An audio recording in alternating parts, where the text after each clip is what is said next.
I'm here to talk about the new optional T4 ECS bearing drive shafts. And I'm going to show you and explain how they work and why they offer a significant performance gain over the kit blade type drive shafts. So the drive shaft is now connected to the outright with a small bearing instead of a plastic blade. And this helps to greatly reduce the friction between the drive shaft and the outright. And this translates into a smoother handling feel on the track.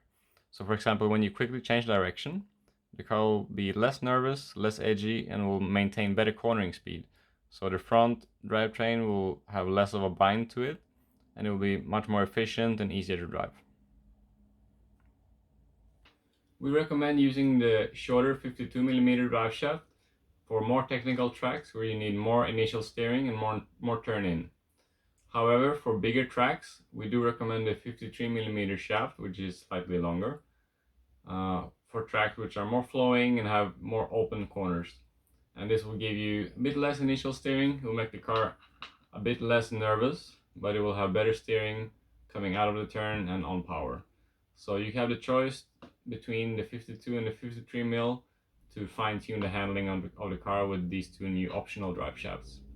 And about the maintenance, we really recommend that you maintain these drive shafts just like you would your normal ECS drive shafts. However, because there's no blade on the shaft anymore, it's a bearing, we have a different recommendation on how to reduce the wear. We do recommend using the Hoodie joint grease. 106213 is the part number, and this grease works very well to limit the friction between the bearing and the outright even more, so you will preserve the parts that way and they will last longer. So to apply the grease is fairly simple. You simply have to use a screwdriver or other tool to apply a small amount around the small bearings of these drive shafts. So just smear it around the bearing, both sides. And that way, when you push the bearings into the outdrive, it's going to be a lot less friction and prolonged life of the parts.